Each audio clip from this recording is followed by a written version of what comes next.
C'est pas une entreprise qui organise les pharmacies, mais ce sont des pharmacies qui se sont dit qu'ensemble on est plus fort, donc autant se regrouper et de décider ensemble de l'avenir en mettant des moyens en commun.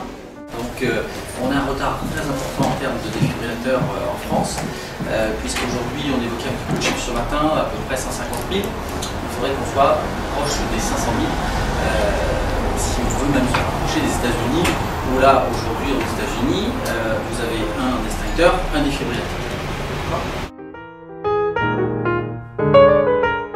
Donc aussi tout à l'heure, 7% uniquement de la population formée au geste qui saut. Donc ces initiatives sont forcément très importantes et très intéressantes. Si on avait 20% de la population formée, on sauverait 10 000 personnes tous les ans quand même. D'accord? Donc dès demain, vous allez vous inscrire aux formations de secourisme. D'accord? Voilà. Vous allez voir, il faut juste appuyer sur un bouton, il vous dit ce qu'il faut faire.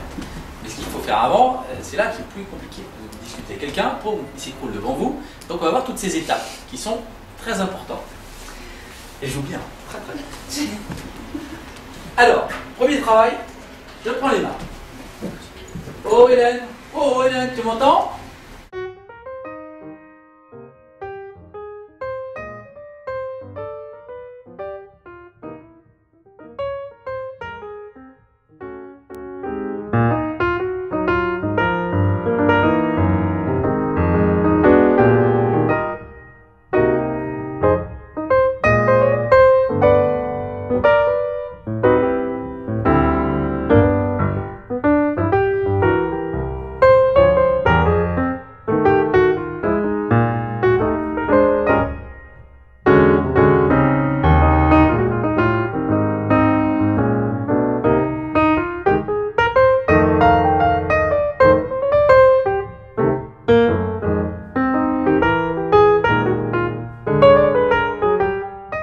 Chez l'enfant, identique, il ne respire pas, il est inconscient.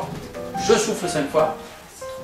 30 massages, 2 insufflations, 30 massages, 2 insufflations. Électrode, défibrillateur.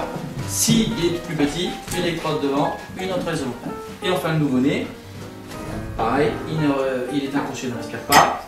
Je souffle 5 fois juste le contenu de ma bouche dans la bouche et le nez. Et ensuite 30 massages de 2 doigts. 32, 32 et pas de défibrillateur.